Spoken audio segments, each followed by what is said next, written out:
Adelante, doctor. Queda en el uso de la palabra.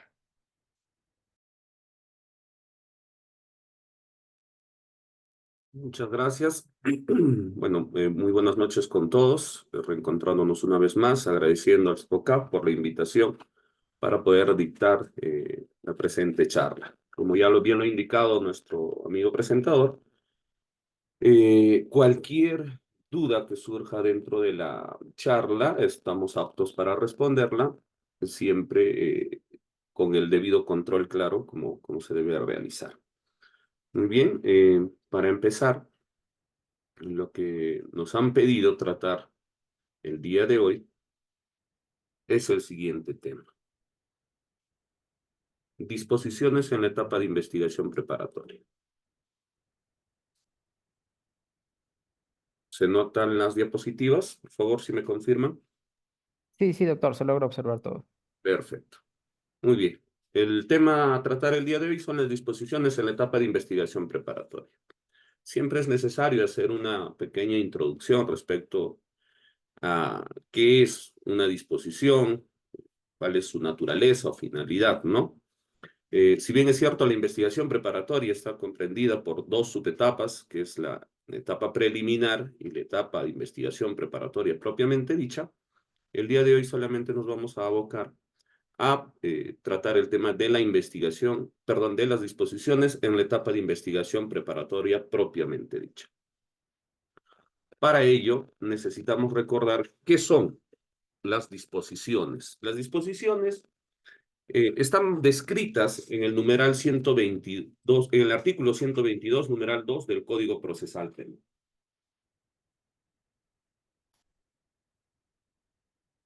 Disculpen.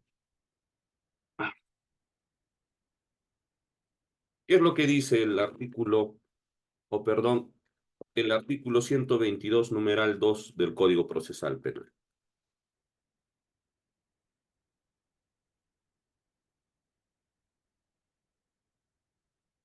Dice, el capítulo 3, las disposiciones y las resoluciones. El artículo 122 dice actos del Ministerio Público. El numeral 2 dice, las disposiciones se dictan para decidir: A, el inicio, la continuación o el archivo de las actuaciones. B, la conducción compulsiva de un imputado, testigo o perito, cuando pese a ser emplazado debidamente durante la investigación, no cumple con asistir a las diligencias de investigación. La intervención de la policía a fin de que realice actos de investigación, la aplicación del principio de oportunidad y toda otra actuación que requiera expresa motivación dispuesta por la ley. Es decir, ¿para qué son las disposiciones? Para decidir respecto de la investigación. ¿Qué decidimos? Podemos decidir sobre la actuación de actos de investigación o también podemos decidir sobre solicitudes que nos puedan realizar las partes. Esto desde el enfoque claramente del Ministerio Público. Siempre un abogado defensor va a solicitar de entre toda la gama de pedidos que pueda realizarse durante la investigación, cualquier pedido concreto, ¿no? Por ejemplo, la actuación de medios probatorios, las solicitudes de actos de investigación, el acopio de documentación, la realización de constataciones en determinado lugar, etc. Respecto de estas solicitudes, justamente, el fiscal es quien decide si efectivamente hará caso a la solicitud o, caso contrario, negará dicha solicitud. Entre los tipos de disposiciones, los más conocidos son estos, ¿no? La formalización de investigación preparatoria, la prórroga de formalización de investigación preparatoria, la disposición que declara compleja la investigación preparatoria, y todos los que ya hemos nombrado en el artículo 122, numeral 2 del Código Procesal Penal. Pero estos son los únicos, no.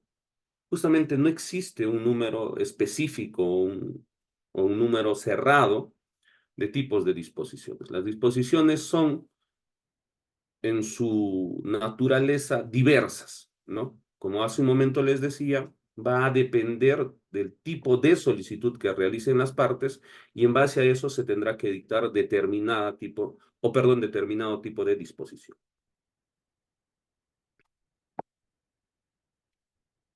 ¿Cuáles son las fines cuáles son los fines de las disposiciones? Hace un momento les indicaba, el artículo 122, numeral 2 del Código Procesal Penal establece cuál es su finalidad. La finalidad de las disposiciones es que estos se dictan para decidir. ¿Decidir qué cosa? Todos estos los que hemos ya leído. El inicio, la continuación o el archivo de las actuaciones. B, la conducción compulsiva de un imputado, testigo o perito, cuando pese a ser emplazado debidamente durante la investigación, no cumple con asistir a las diligencias de investigación, la intervención de la policía a fin de que realice actos de investigación, la aplicación del principio de oportunidad y toda otra actuación que requiera expresa motivación dispuesta por él. Vamos a detenernos un rato en el literal A, que dice el inicio, la continuación o el archivo de las actuaciones. Ciertamente, una vez ya formalizada la investigación preparatoria, el fiscal ya no puede realizar el archivo de las actuaciones, es decir, ya no puede hacer o emitir una disposición de archivo de las actuaciones. ¿Esto debido a qué? A que el nombre específico o el escrito específico que debe ya realizar en esta etapa ya no será una disposición, sino un requerimiento de sobreseimiento. Requerimiento de sobreseimiento que tendrá que postularse frente al juez de investigación preparatoria a fin de que el juez de investigación preparatoria sea quien decida si efectivamente existe o no debida motivación para sobreseer el caso o el proceso que se viene siguiendo en contra de determinada persona. Entonces, a nivel ya de formalización de investigación preparatoria o a nivel de investigación preparatoria propiamente dicha, ya no se emitirá una disposición de archivo de actuaciones. ¿Se dispone el inicio? Sí. ¿La continuación? Sí. ¿Por qué decimos el inicio? Porque no necesariamente a nivel de investigación preparatoria es necesario todavía que se emita una disposición de investigación preliminar. Recordemos que los requisitos para la formalización de investigación preparatoria la tenemos ¿en dónde? En el artículo 300.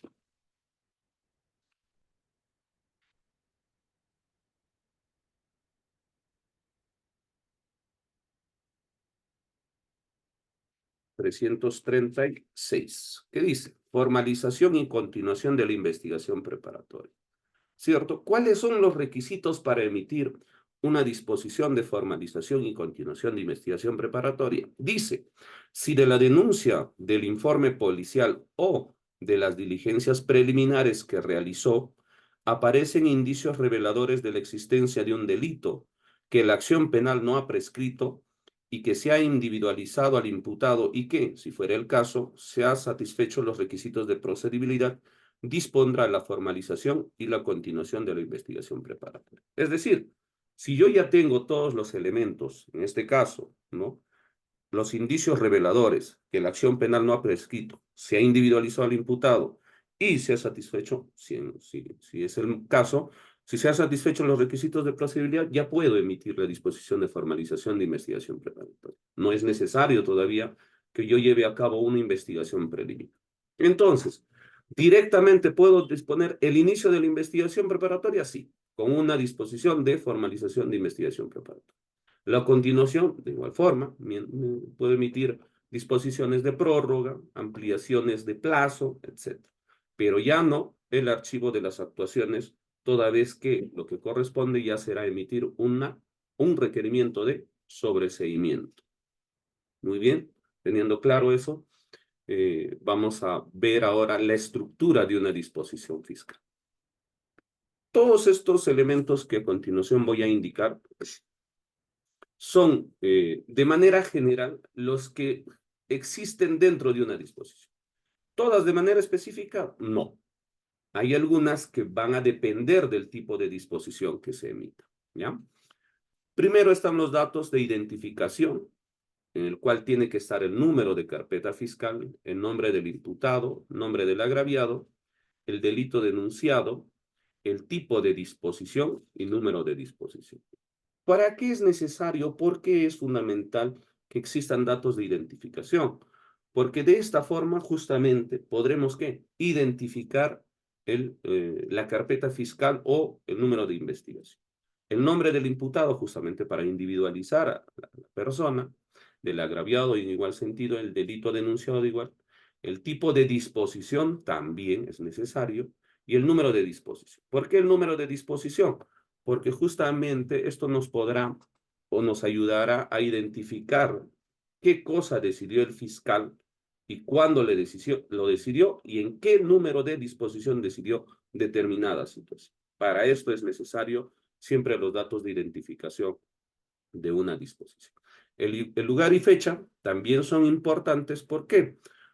El lugar porque nos permite saber dónde se está llevando a cabo la investigación. ¿Esto para fines de qué? De verificar si efectivamente corresponde a ese lugar en donde debería investigarse determinado delito.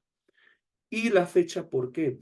Para que podamos, esto ya desde la perspectiva del abogado defensor, realizar un control dentro de los plazos que se hayan establecido para determinada investigación. Siempre será necesario saber en qué fecha se emitió la disposición. Y si, e incluso el mismo fiscal, de esta forma podrá realizar un control adecuado de su plazo para el cual está investigando, ¿no? Los antecedentes, de dónde proviene la investigación, también es necesario. ¿Por qué? En el fiscal, porque esta persona sabrá de dónde nació la investigación. Pudo ser de un informe, pudo ser de una denuncia de parte, etc. ¿Para qué es necesario saber esto? Para justamente poder acudir a las fuentes de información, ¿no? ¿De dónde voy a sacar la información o de dónde voy a saber dónde investigar previamente los hechos que se han denunciado? Si es que es un informe, acudiré al informe. Si en ese informe hay personas que emitieron ese informe, acudiré a las personas que emitieron el informe. En igual sentido, si es que es una denuncia, acudiré a la persona que realizó la denuncia. Si esta es tal vez un testigo ocular o un testigo directo, o tal vez es un testigo indirecto, vio o le contó a otra persona, pero ésta se animó a realizar la denuncia. Entonces el fiscal irá justamente a esta fuente de información a fin de poder investigar de mejor forma su hecho, tal vez conocer mayores detalles de lo que ha sucedido, etc. Los hechos. Siempre toda disposición debe establecer los hechos. ¿Por qué? Porque justamente los hechos enmarcan nuestro objeto de investigación. ¿Qué es lo que vamos a investigar? Estos hechos son los que justamente siempre tienen. ¿Para qué? Para que mis actos de investigación o situación que yo vaya a decidir sobre la investigación tengan que necesariamente estar relacionado a los hechos que estoy investigando. Si yo estoy investigando un asesinato, de ninguna forma pues dispondré, por ejemplo, en la realización de que eh, si es un asesinato, no voy a solicitar una pericia contable, ¿no? Salvo que tal vez la motivación del asesinato haya sido pues, un tema económico y justamente eso tiene que ver con la pericia contable. Pero generalmente, ¿qué tiene que ver una pericia contable en los casos de asesinato? No tiene nada que ver. Entonces, justamente nuestros hechos nos enmarcan, delimitan nuestra situación. ¿Para qué? Para investigar, para justamente decidir de manera adecuada sobre la investigación. La calificación jurídica en igual sentido. ¿Por qué? Porque nos permite identificar qué delito se está investigando. Esto, amigos, los hechos, la calificación jurídica, y muy ya abajo también, en algún momento se establecerá, forman parte del trípode de imputación necesaria, en donde justamente tiene que existir una fundamentación fáctica, fundamentación jurídica y fundamentación probatoria. Siempre será necesario establecer nuestra calificación jurídica. ¿Esto por qué? Porque le permite a las partes justamente defenderse de manera adecuada. ¿Ya? Entonces siempre será necesario que toda disposición establezca su calificación jurídica. El fundamento jurídico. El fundamento jurídico está relacionado a, dependiendo de qué es lo que voy a decidir en mi disposición fiscal, tengo que justamente hacer referencia al fundamento jurídico del cual estoy decidiendo. Por ejemplo, si voy a decidir sobre la solicitud de actos de investigación, ¿cuál será mi fundamento jurídico?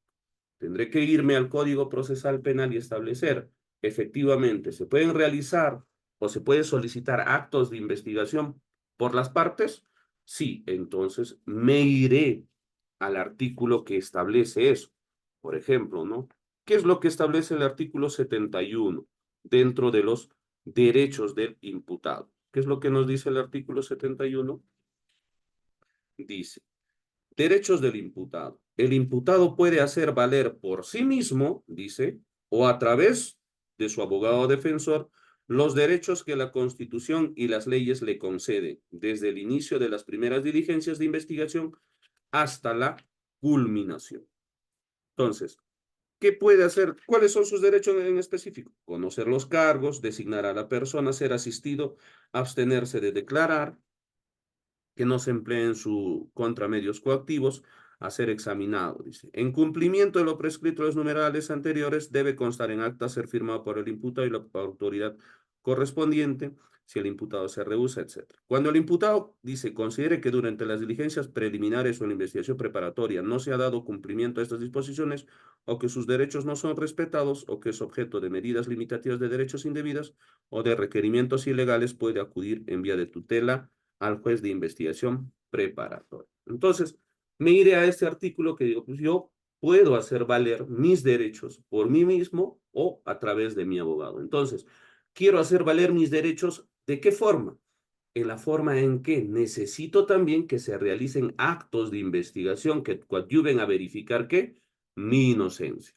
Entonces, justamente el fiscal dirá, conforme al artículo 71, efectivamente tu solicitud debe ser aceptada. Pero no solamente eso, sino también tengo que verificar que los actos de investigación que tú me estás solicitando sean los idóneos, conducentes y pertinentes. ¿Y eso dónde lo encontramos?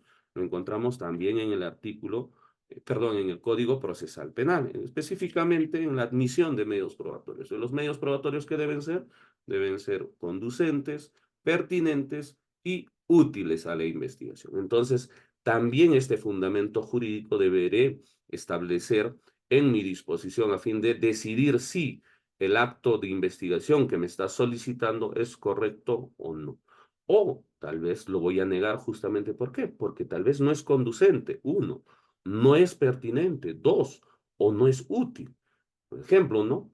Si yo solicito al fiscal que realice un chuponeo a determinada persona, este acto de investigación será conducente, es decir, ¿será legal? No. Entonces, ¿qué hará el fiscal? El fiscal decidirá, indicará que efectivamente por el principio de conducencia, el realizar chuponeos telefónicos no es un acto de investigación legal. Por ende, esa solicitud será rechazada.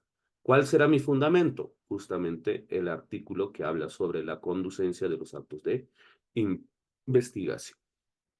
La argumentación. La argumentación tiene que ver justamente con la debida motivación. ¿Cuál es la debida motivación? La justificación de por qué decido acatar o no determinada solicitud. Tiene que existir eso. ¿Todas las disposiciones deben tener su argumentación? No. ¿Por qué? Porque justamente hay algunas disposiciones que no necesitan que se argumente. Por ejemplo, como habíamos indicado, una formalización de investigación preparatoria. ¿Tendrá argumentación? No va a tener. ¿Por qué? Porque justamente es una disposición en la cual se comunica que se está investigando a determinada persona por determinado delito durante determinado plazo. Entonces, acá no habrá argumentación. ¿Ya? En una prórroga de formalización de investigación preparatoria, ¿habrá argumentación? Ahí sí. ¿Por qué? Porque es necesario justificar por qué es que estoy prorrogando la investigación preparatoria. Es necesario que tenga que haber argumentación al respecto. No es sencillamente que automáticamente yo la prorrogo y punto. No. La prórroga siempre tiene que ser justificada. Y si no es justificada, evidentemente, ¿qué haremos? Realizaremos un control de plazo, acudiremos al juez de investigación preparatoria para que realice el control de plazo, etc. Entonces, tiene que haber argumentación en las disposiciones que sí requieran de justificación. Si no requiere de justificación, no será necesario. La parte dispositiva. La parte dispositiva es justamente el resumen de lo que estoy decidiendo. En mi argumentación justifico por qué decido hacer algo o aceptando la solicitud o negándola. En la parte dispositiva, de manera resumida, diré, estése a lo establecido en tal, y por ende, realícese los actos de investigación solicitados por la parte.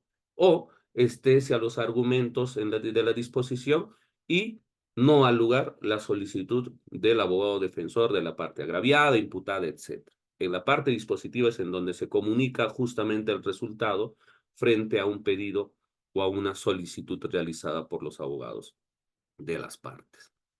Ahora, las diligencias o actos de investigación a realizarse. ¿Estos actos o diligencias a realizarse están en toda disposición? No. ¿En qué tipo de disposición estarán? En la de formalización de investigación preparatoria, sí. En la prórroga, también. En el que declara complejo la investigación preparatoria, también. ¿Justamente por qué? Porque estas disposiciones generan un impulso para proseguir con la investigación. Y su justificación será justamente ¿qué cosa? Que se realicen actos de investigación que coadyuven a la investigación. Por eso es que solamente en este tipo de disposiciones es en donde encontraremos las diligencias o actos de investigación a realizarse. El nombre del fiscal, despacho y firma serán los últimos elementos que deberán siempre estar dentro de una disposición. ¿Por qué? Porque justamente estos últimos datos son los que lo dotarán de legitimidad. Es decir, por quién únicamente o quién es la única persona que puede emitir una disposición, será un fiscal, porque propiamente es la actividad o la labor del fiscal de un despacho en el Ministerio Público. Entonces, estos son los datos que necesariamente estarán en todos. No, recordemos eso, solamente en algunos. Hay algunos datos que sí, efectivamente, los datos de identificación siempre tienen que estar en una disposición. El lugar y fecha también. Los antecedentes de igual forma. Los hechos también. La calificación jurídica igual. El fundamento jurídico también. La argumentación, no. Dependiendo del tipo de disposición que se emita, no será necesario la argumentación. La parte dispositiva sí. Las diligencias de actos de investigación no necesariamente. Ello dependerá al tipo de pedido que se realice. Por ejemplo, se puede realizar un pedido de un acto de investigación. ¿Ahí qué se te indicará? ¿Diligencias o actos de investigación? Propiamente, no. Si la naturaleza de la disposición ya es decidir si es que se va o no a realizar un acto de investigación, después de eso o fuera de eso, ¿todavía se dispondrán actos de investigación? No, porque la naturaleza de la disposición no es esa. Muy bien, pasemos al siguiente. Esta es tal vez la parte más importante frente a lo que necesitamos dentro de esta charla. La redacción jurídica y pautas de corrección lingüística. El problema que siempre hemos visto en las disposiciones fiscales es que generalmente los fiscales no tienen la técnica para elaborar adecuadamente sus disposiciones. ¿Y esto por qué? Porque no hay una práctica aceptada, no hay una práctica recurrente, o tal vez no es una obligación que se impone a los fiscales al momento de que emitan sus disposiciones. Y generalmente, ¿qué es lo que ocurre? Que elaboran disposiciones de muy difícil acceso. A ello me refiero que es muy difícil entender qué es lo que están decidiendo. Algunos tal vez porque lo hacen muy simple y ya roza con la situación de que una disposición no puede ser tan simple, no puede ser una descripción cualquiera, ¿no? Tiene que necesariamente tener cierta técnica para que podamos entender a qué se está haciendo referencia. Y en otros casos también es demasiado técnicos resultan los fiscales. Y una persona que está siendo investigada al leer la disposición no va a entender nada, ¿no? Ahí están nuestros queridos fiscales, estudiosos, eruditos, que les gusta elaborar sus disposiciones en latín, citando a autores de Alemania y etcétera, y términos alemanes, términos latines, etcétera. Entonces, eso dificulta muchas veces el entendimiento por parte de las partes, valga la redundancia. ¿Cuál es el primer problema que vemos acá? Los problemas en la estructura del párrafo. Dice, los párrafos deben estar organizados por temas. La identificación de cada tema debe ir en un subtítulo adecuado. ¿Qué quiere decir esto? Siempre es necesario que respecto de lo que voy a hablar esté subtitulado por alguna frase o algún título, valga la redundancia, en donde se indique sobre lo que vamos a hablar o sobre lo que va a tratar ese párrafo. Esto debe estar dentro de la disposición. ¿Para qué? Para que uno pueda identificarlo de mejor forma y mucho más rápido. Es decir, por ejemplo, de los argumentos de la disposición o de la solicitud realizada por el abogado defensor o de la parte agraviada o de la parte imputada. Entonces, una vez que existe este subtítulo, ya podré identificar dónde está tal vez la esencia de una determinada disposición.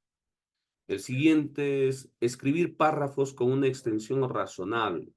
Algunos estudios anglosajones indican que deberían superar las 30 palabras, lo que resulta escueto en castellano. Un párrafo de 60 palabras equivalente a 5 o 6 líneas parece razonable en castellano.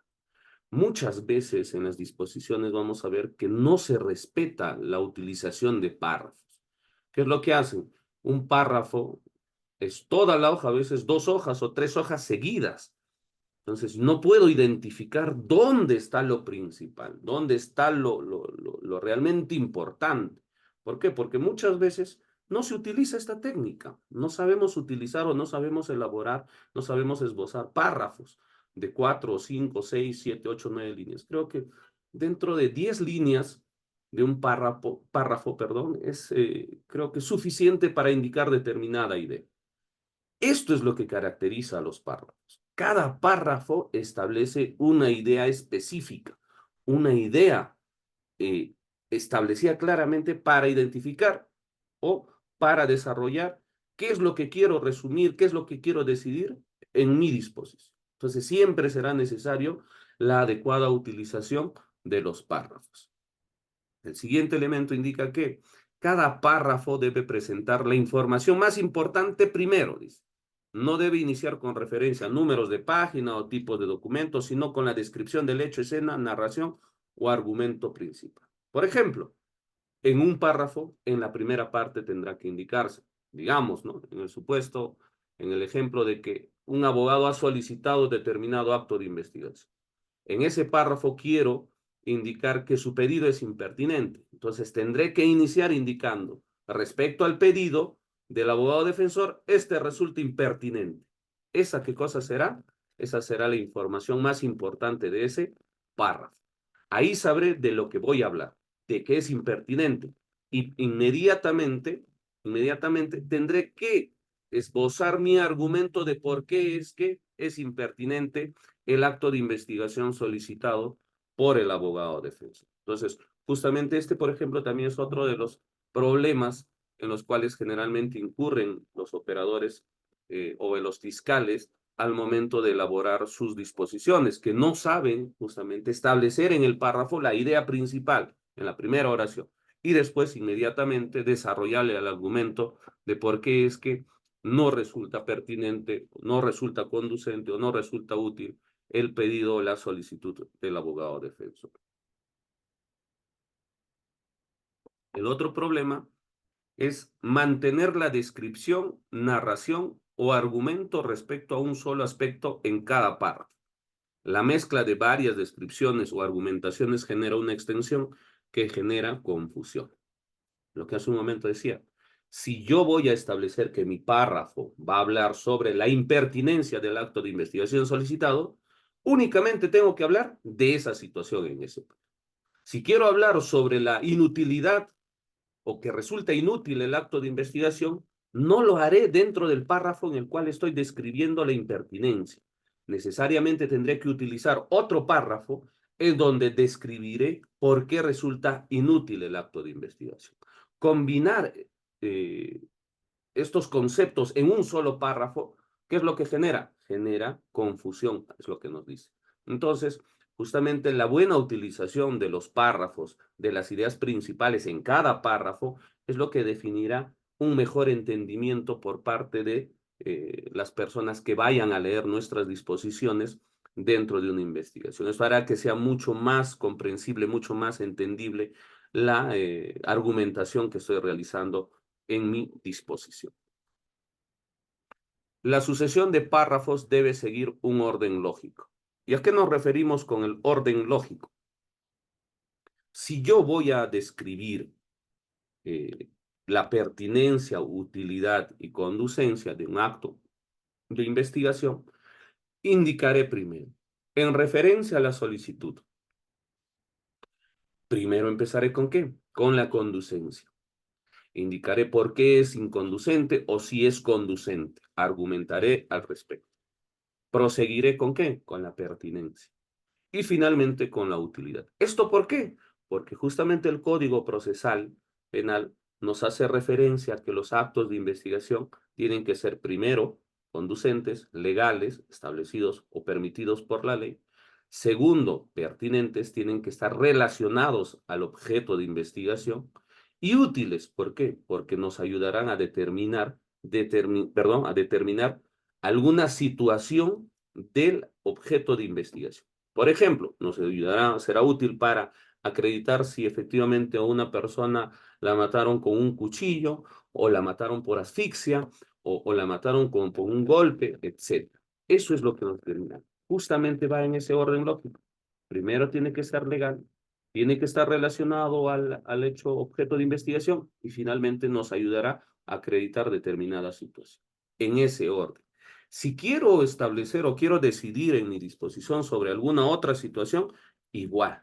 Tengo que verificar cuál es el orden lógico para decidir sobre determinada solicitud. Entonces tendré que desarrollar de esa forma. Por ejemplo, ¿no? Aun cuando ya en la etapa de disposición, perdón, de investigación preparatoria no se elaboren disposiciones de archivo, podríamos indicar, por ejemplo, ¿no? Que una disposición de archivo, yo voy a archivar el caso porque no se cumplen los elementos del tipo penal, es decir, son atípicos los hechos. Entonces desarrollaré mi argumento en base a qué? Al orden establecido en el tipo penal. ¿Cuál es el primer elemento del tipo allá? ¿Se cumple ese tipo? Sí. ¿El siguiente se cumple? Sí. ¿El siguiente se cumple? No. En ese orden, mire. Siempre tengo que buscar un orden lógico en mis disposiciones. Evitar el uso de pronombres que pueden ser ambiguos. Esto resulta muy claro, ¿no? La utilización de palabras o términos que no se entiendan o de fácil acceso. Las enumeraciones deben destacarse en listas para facilitar la comprensión. Esto tiene mucho que ver con lo que habíamos indicado hace un momento, de que cada párrafo tiene que presentar, perdón, de que los párrafos siempre tienen que mantener una descripción, narración o argumento respecto a un solo aspecto. En igual sentido, también deberemos ordenarlo. ¿Para qué? Para saber en qué numeral, por ejemplo, estoy hablando sobre atipicidad. ¿O en qué numeral estoy hablando sobre la inconducencia? De esta forma ya me podré hacer o argumentar de mejor forma, indicaré, conforme ya se indicó en el numeral 2, ¿no? ¿Por qué es que resulta atípico el hecho? O en el numeral 3, ¿por qué resulta inconducente la solicitud del abogado defensor? Esto me ayuda justamente a qué? A hacer referencias o a citar ya argumentos que ya indiqué, para no volver a desarrollar nuevamente un argumento respecto de determinada situación, ya solamente me ayudará a citar el numeral en donde está descrito justamente el argumento al cual quiero hacer referencia. El siguiente es, los párrafos pueden ir numerados correlativamente, 1, 2, 3, de tal forma que las descripciones, narraciones y argumentos en ellos expresados sean fácilmente citados más adelante, evitando redundancias molestas. Justamente lo que hace un momento les decía, ¿no? Eso nos ayuda. El haber enumerado nuestros argumentos nos ayuda para que sean mucho más fáciles de citar. Finalmente, los cálculos numéricos o comparaciones pueden organizarse en tablas.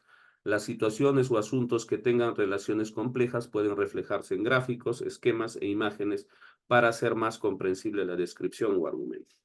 Esto generalmente, ¿en qué tipo de procesos nos ayuda? En procesos complejos. Por ejemplo, un proceso de lavado de activos, en donde será necesario establecer de qué forma se cometió el delito, cuáles son justamente los actos que se realizaron para cometer el delito de lavado de activos, o en los delitos cometidos por organizaciones criminales.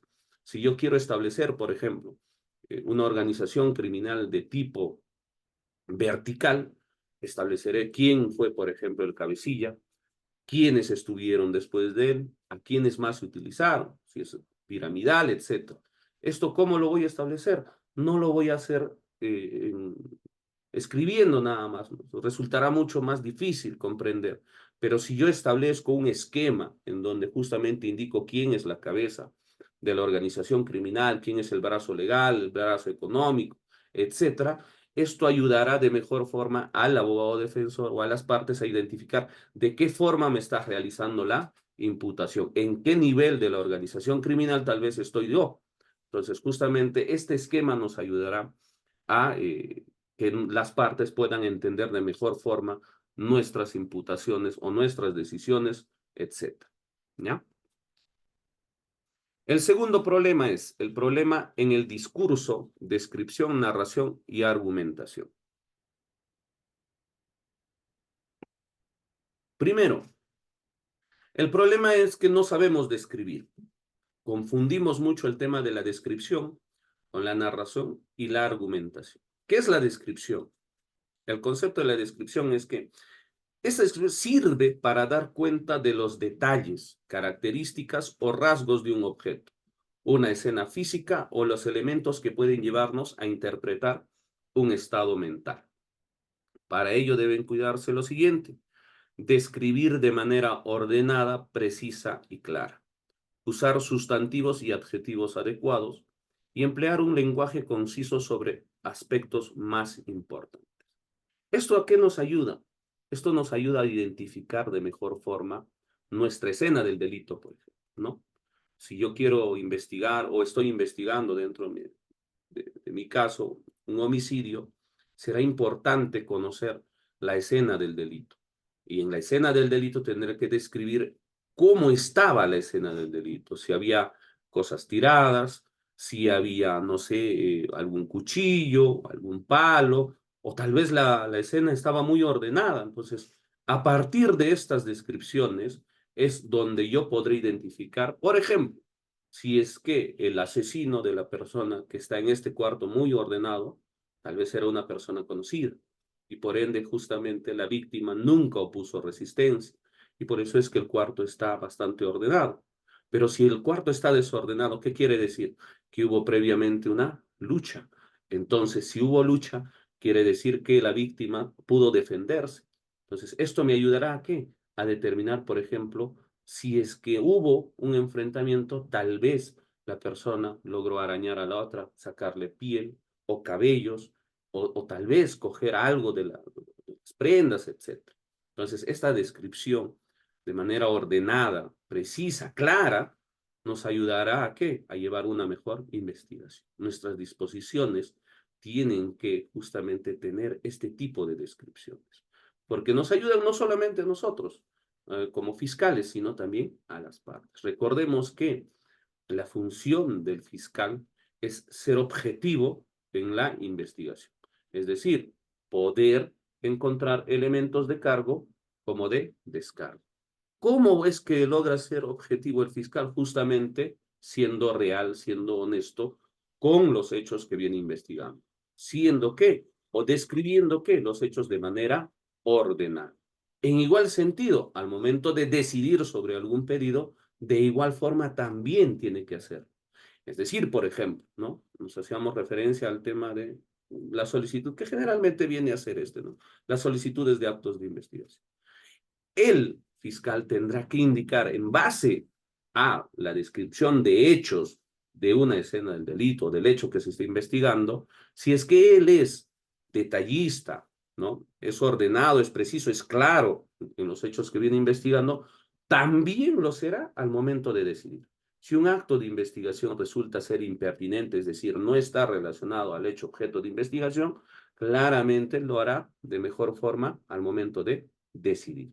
indicará que conforme a los hechos que se vienen investigando, en donde la escena del delito describió que el cuarto estaba bien ordenado, no será necesario que realizar determinado acto de investigación solicitado.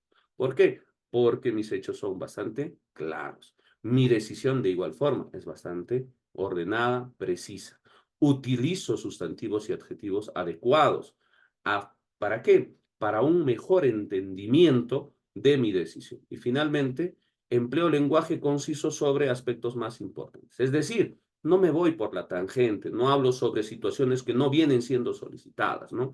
Siempre voy al punto sobre el cual voy a decir. En este caso, si tú me estás solicitando un acto de investigación, indicaré por qué este acto de investigación está bien o es correcto o por qué es incorrecto, por qué no debo hacerte caso para realizar este acto de investigación.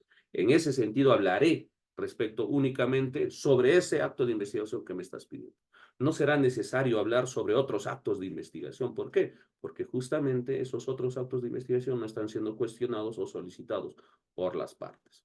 Justamente ahí es donde empleo un lenguaje conciso sobre los aspectos más importantes. El segundo problema en el cual se incurre es falta de realizar o no se realiza una adecuada narración. ¿Qué es la narración? La narración no es una descripción estática, dice, sino el relato de un evento en que intervienen personas en determinado lugar y momento. Por ello es esencial que responda a las siguientes preguntas. ¿Cuáles son las preguntas? ¿Cómo identificamos esto? Miren, ¿cómo identificamos si una imputación está adecuadamente hecha? Es decir, la imputación, de lo que siempre se habla, una imputación necesaria, que las partes deben conocer de manera específica qué se les está imputando y que esta imputación tiene que ser precisa, tiene que ser clara, ya no tiene que quedar dudas.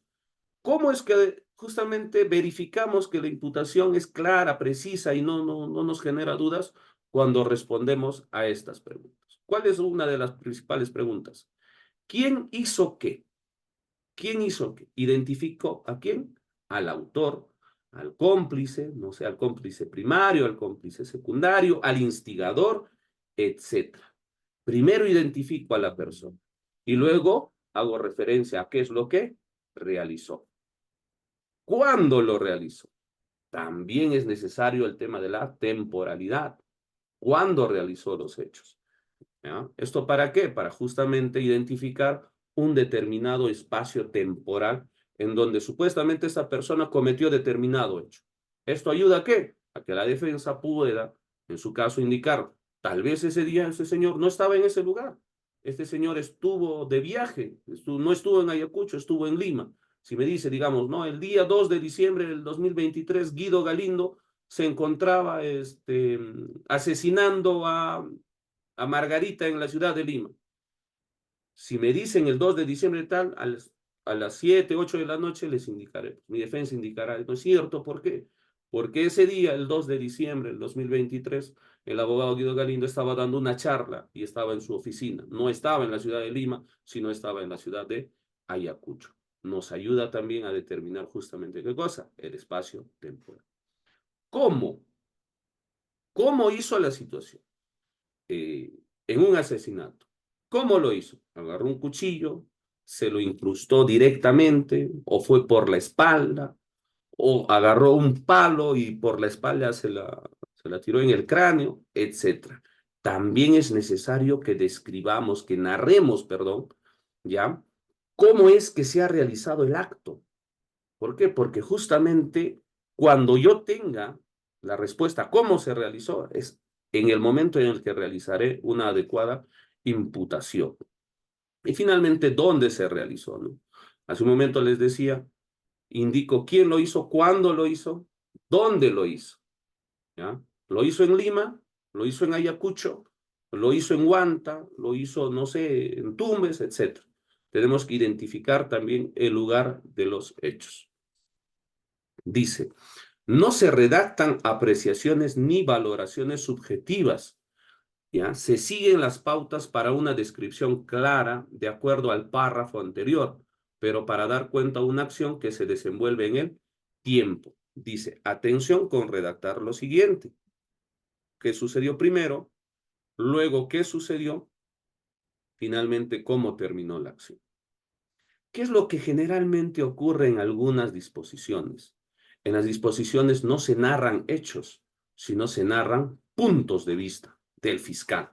Eso se llama prejuicio, ¿no? Hay disposiciones en las cuales, por ejemplo, el hecho está descrito de qué forma.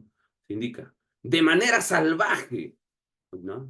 O con toda alevosía, o no sé, de manera intencionada, realizó determinada situación.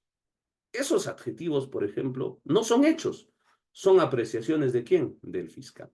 Esto debería estar dentro de una disposición. El que diga, de manera salvaje cogió un palo y le golpeó en la cabeza. La frase de manera salvaje debería estar, no. ¿Por qué? Porque no es un hecho, es una calificación que yo le estoy dando, es una descripción desde mi punto de vista. Tal vez para otra persona no es salvaje, tal vez es un acto normal, no llega al tema de salvajismo. Tal vez el golpe fue leve y a tal punto de que ni siquiera le generó ningún hematoma o algo. Entonces, justamente no deberíamos o no debemos de realizar este tipo de situaciones, ¿no? Describir nuestros puntos de vista, no, de ninguna forma. Describamos o narremos, perdón, ¿qué cosa? Hechos. Los hechos tienen que estar narrados, tal y como ocurrió. Si yo veo que cogió un palo y le tiró en la cabeza, diré eso. Cogió un palo y le dio un golpe en la cabeza. Eso es lo que tengo que decir, ¿ya? Y eso le generó un sangrado y posteriormente la muerte. Eso tendré que decir. El hecho, no mi punto de vista. No, no diré, cogió el palo, se lo tiró y justamente la persona estaba mareada, se sintió triste, asustada.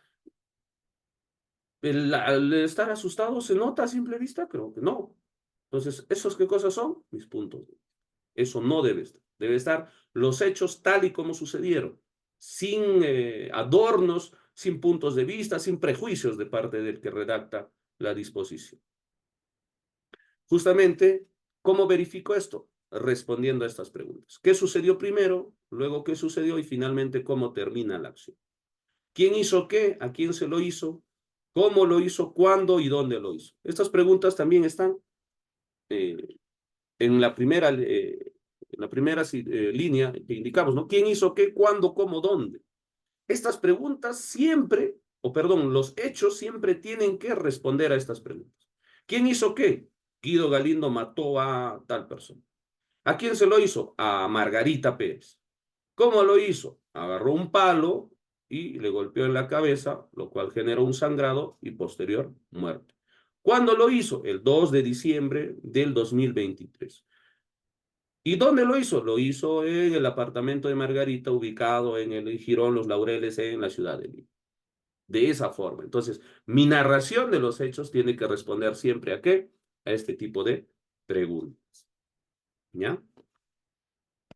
Finalmente, la argumentación. La argumentación dice, dirige un conjunto de razones para demostrar que efectivamente un hecho ocurrió y que a tal hecho le corresponde la aplicación de determinada norma del sistema jurídico. Su función esencial es cumplir con la llamada garantía de la motivación jurídica de Reigamber constitucional y su función práctica está orientada a convencer a los interlocutores sobre la corrección de la teoría del caso, cuya demostración asumen los juristas litigantes y en particular los fiscales en el proceso penal. En particular hay que cuidar qué cosa, que los argumentos sean explícitos. Nada debe darse por evidente ni sobreentendido, ¿no? ¿Qué es lo que generalmente se hace? ¿O qué es el error que todos en realidad cometemos? Que cuando redactamos determinado texto, creemos que lo estamos redactando bien y que ya se entiende. Y no es así, ¿ya? Nosotros lo podemos entender porque tal vez conocemos el caso, pero una persona que no conoce el caso no va a entender la información si es que no somos explícitos, ¿no? Si decimos, por ejemplo, Guido Galindo mató a Margarita el día 21 en su departamento en Lima. Yo que conozco el caso sabré cómo ocurrieron los hechos. Pero si pongo solamente eso, Guido Galindo mató a Margarita el día tal en su departamento en la ciudad de Lima, la persona que leerá esa disposición y leerá esos hechos imputados, ¿entenderá cómo es que Guido Galindo mató a Margarita? No. Entonces, yo al momento de redactar tengo que ser necesariamente explícito. Tendré que indicar justamente lo que en su momento se decía. Cómo es que la mató, con qué objeto, cómo ocurrieron los hechos, de qué forma ocurrieron, cómo inició, cómo siguió y cómo acabó. Todo eso tiene que estar. Entonces, yo no puedo dar nada por sobreentendido. Tengo que ser explícito también en mi redacción. Que se produzcan argumentos para establecer la corrección de las premisas de hecho, mediante la valoración de los medios probatorios aportados. Si yo estoy decidiendo algo, ese algo tiene que tener justificación probatoria. Es decir, que lo que yo concluyo no puede ser únicamente de mi cabeza.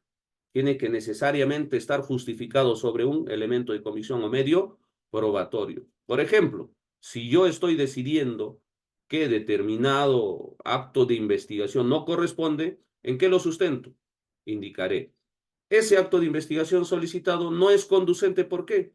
Porque es prueba ilícita, lo que en su momento decíamos o poníamos como ejemplo. Solicito el chuponeo de determinada persona. ¿Qué tendré que fundamentar? Tener que decir, el chuponeo no está permitido, es prueba ilegal. ¿Por qué? Porque es inconstitucional, vulnera derechos fundamentales, etc. ¿Dónde dice eso? ¿Cuál es mi medio probatorio o elemento de comisión que justifica eso? Será la ley, en este caso, o una resolución, una casación, ¿no? ¿Ya? Eso tendré que indicar. Esa es mi justificación. O para decidir sobre algo, para indicar.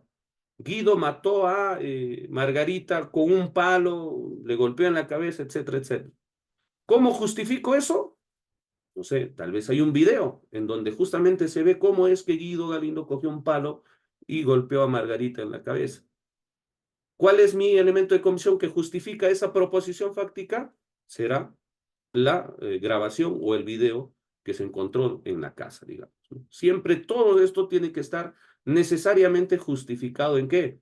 En los elementos de convicción o medios probatorios que se aporten durante la investigación. Los argumentos deben ser redactados en lenguaje claro para que sea comprendido por un público sin formación legal, lo que hace un momento les decía.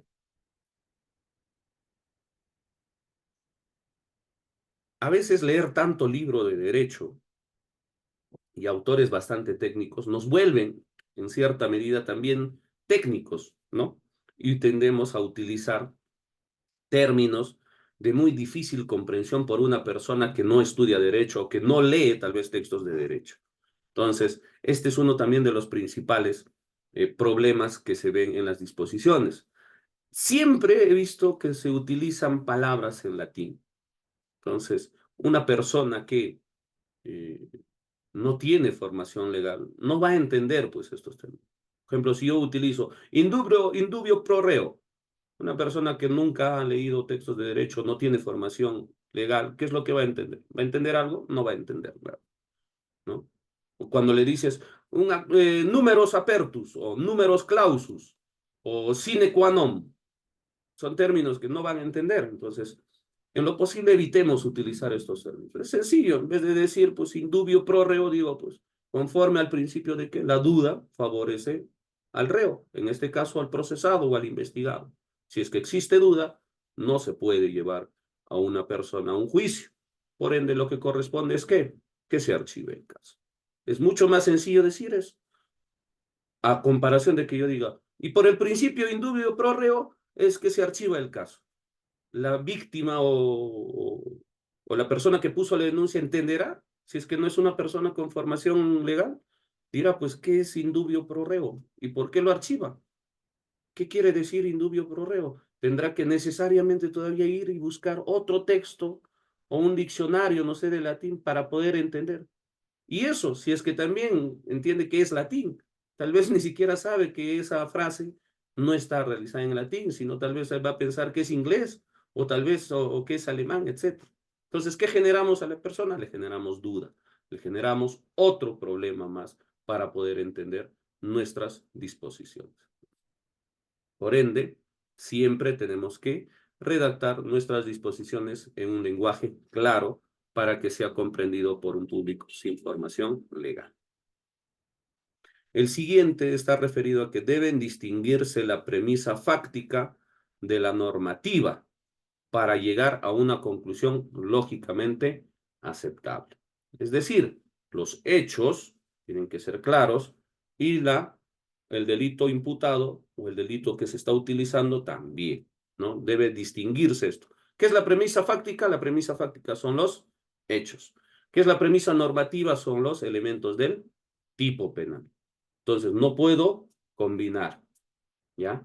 No puedo decir, pues, y conforme, no sé, en un delito de, digamos, corrupción de funcionarios, ¿no? Dice, y por ende la administración, un delito de peculado, ¿no? El delito de peculado dice el funcionario servidor público que tiene bajo su custodia, administración o percepción caudales o efectos del Estado y se apropia de ellos. Si yo utilizo caudales, digo, ¿no? Y conforme se apropió de los caudales del Estado, por ende cometió el delito de peculado. No me van a entender, ¿verdad? ¿Qué caudales? ¿Qué quiere decir caudales? ¿Qué son caudales? Entonces tendría que hacer referencia necesariamente a qué. ¿Qué es un caudal? ¿Qué es un efecto? Tendré que describir si, no sé, el documento se apropió de documentos. Por ende, ¿qué cosa se apropió? De bienes, efectos, caudales, etc. O se agarró 10.000 soles, ¿ya? Se apropió de 10.000 soles. Cogió 10.000 soles y se los llevó. Cogió 10.000 soles de caja chica. Ahí estoy describiendo qué cosa cogió, ¿cierto? El hecho en específico. No le brindo un término del tipo penal, sino describo el hecho. Y recién en la subsunción jurídica indicaré, pues, que los 10.000 soles que eran caudales del Estado. Ahí haré la subsunción de que los 10.000 soles encajan en el elemento correspondiente a caudales del Estado. De esta forma tengo que realizar mi imputación o mi descripción, mi narración, mi argumentación al momento de decidir algo en mi disposición. Por eso, una vez más, debe distinguirse la premisa fáctica, los hechos tal y como ocurrieron, de las premisas normativas. ¿Qué es lo que generalmente hacen al momento de elaborar las disposiciones? Combinan. En los hechos ponen elementos del tipo penal. Como les decía hace un momento, en el delito de peculado dice, y por ende se apropió de caudales del Estado, pero no me dice cuáles caudales, ¿no? Dice, el funcionario Guido Galindo, gerente de la municipalidad X, se apropió de caudales del Estado y por ende cometió el delito de peculado. ¿Hay descripción de algún hecho ahí? Sí, pero no se entiende, ¿no? ¿Cuáles son esos caudales? ¿Y por qué dice que es del Estado? Tal vez no eran caudales del Estado, tal vez eran caudales de un particular. ¿Qué eran caudales? Se agarró una silla es un caudal. Eso tenemos que describir de manera clara y no cometer el error de, incluso en esta situación, damos por sobreentendido también, lo que hace un momento les indicaba, nunca hay que dar por sobreentendido determinada situación. El fiscal dirá, no, pero caudales, pues o sea, se agarró el dinero. Sí, pero eso no lo va a entender el lector de tu disposición. ¿Ya? Tienes que necesariamente describirlo de manera específica, de manera detallada. Solo en ese momento la persona podrá entender a qué estás haciendo referencia. No lo des por sobreentendido y ya se entiende, no. Tenemos que ser específicos. Y al momento de ser específicos, justamente respetaremos qué cosa. También la distinción entre la premisa fáctica y la premisa normativa. Ya en el momento en el que hagamos la subsunción, indicaremos, ¿no? Los caudales o la proposición fáctica referida al elemento caudales es esto. Se agarró 10.000 soles. ¿Ya? De esa forma. Que se produzcan argumentos para demostrar la corrección de la selección de la premisa normativa y su debida interpretación mediante el uso de las fuentes del sistema jurídico, especialmente de la legislación y eventualmente de jurisprudencia, cuando sea vinculante y de doctrina cuando sea uniforme. Si yo voy a utilizar casaciones, acuerdos plenarios, etcétera, tenemos que identificar que justamente esta casación sea vinculante, o por lo menos que lo que se decidió en esta casación tenga que ver con la misma situación que yo pretendo decidir en mi investigación sobre determinado hecho. Para eso justamente existe, ¿qué cosa? Existen cierto tipo de normas doctrinarias que ya han hablado sobre la debida motivación. Por ejemplo, ¿no? El caso Juliana Llamoja Hilares es eh, la sentencia del Tribunal Constitucional en donde se ha desarrollado de manera clara cuáles son los errores en la motivación, en la argumentación, en las disposiciones, en las sentencias, etc. ¿Cuáles son estos principales errores que se han identificado? Uno, la inexistencia de motivación o motivación aparente, en donde el fiscal o el juez, dependiendo de la sede, no justifica por qué llegó a determinada conclusión. Como hace un momento les decía, ¿no? Toda conclusión tiene que necesariamente haber pasado por una determinada justificación. Si yo llego a decir, Guido mató a Margarita, esa es la conclusión, debo necesariamente haber justificado. ¿Por qué? Porque existe primero, digamos, existe un video en donde se ve que Guido coge un palo y con el palo golpea en la cabeza a Margarita. Margarita cae al suelo y pasado 10 minutos llegan dos familiares y encuentran a Margarita, quien ya no tenía pulso, no, ya no respiraba y por ende se verificó con la necropsia que efectivamente la causa de muerte fue un golpe realizado en el cráneo. Esta será mi justificación para yo indicar, por ende, la causa de muerte fue el golpe que le dio Guido a Margarita. Por ende, ¿qué corresponde? Que efectivamente se declare culpable a Guido por el delito de homicidio calificado. ¿Qué estoy haciendo? Estoy motivando. Pero si yo digo, conforme a las pruebas que se tienen, se ha verificado que Guido mató a Margarita, pero no digo qué pruebas. ¿Cuáles son esas pruebas? Tal vez dentro del acervo documentario o acervo probatorio que presentó la fiscalía estaba una billetera o estaba un palo. Diré, o sea, el palo acredita que Guido mató a Margarita, la billetera, tengo que necesariamente indicar cuál es el elemento de convicción o medio probatorio que justifica mi decisión. En este caso, igual en las disposiciones, tendré que hacer eso. Tendré que indicar, Guido mató a tal por determinada situación. ¿Cuál es mi justificación probatoria? El video o la pericia que se realizó, la necropsia, perdón, que se realizó a la persona, etc. Todo eso tiene que estar necesariamente justificado. No puedo dar una conclusión sin previamente haber justificado mi conclusión. Ahí es donde se verifica que existe una motivación o inexistencia de una motivación o una motivación aparente. La falta de motivación interna del razonamiento. ¿A qué está referido esto? Dice, esto es una deducción lógicamente incorrecta, donde la conclusión no se deduce de las premisas propuestas. Por ejemplo, ¿no? Si el acto, que en su momento comentamos, Guido cogiendo un palo, golpeando en la cabeza a Margarita y Margarita luego muere. Si de la necropsia sale que Margarita no murió por el palo, por el golpe del palo, sino murió de un ataque cardíaco, ¿será lógicamente justificado que a Guido se le condene por homicidio calificado? No. ¿Por qué? Porque la causa de muerte de Margarita no fue el golpe en la cabeza, fue un paro cardíaco. Entonces, si yo digo, como Guido golpeó a Margarita y ésta murió, Guido es culpable. ¿Estará lógicamente la deducción? Claramente no. Esto es a lo que se refiere justamente el tema de falta de motivación interna en el razonamiento. El siguiente son las deficiencias en la motivación externa. Esto es una mala justificación de las premisas normativas o fácticas. La motivación insuficiente, la motivación sustancialmente incongruente, dice, esto es la no correspondencia entre lo pedido y lo resuelto, lo que hace un momento decíamos, si hay una solicitud de realización de un acto de investigación, tengo que resolver sobre esa solicitud.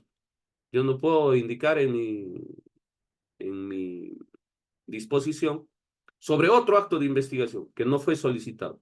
Tengo que resolver sobre el pedido de acto de investigación que tú me estás solicitando. Es decir, si tú solicitaste el chuponeo a determinada persona, yo en mi disposición tendré que decir por qué es que sí acepto o no acepto el acto de investigación que tú me estás proponiendo.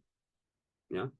No voy a decidir y decir, sobre el pedido de acto de investigación referido al chuponeo a determinada persona, resuelvo que debe realizarse el acopio de documentación. ¿Tiene algo que ver entre lo que he pedido y lo que he resuelto? No.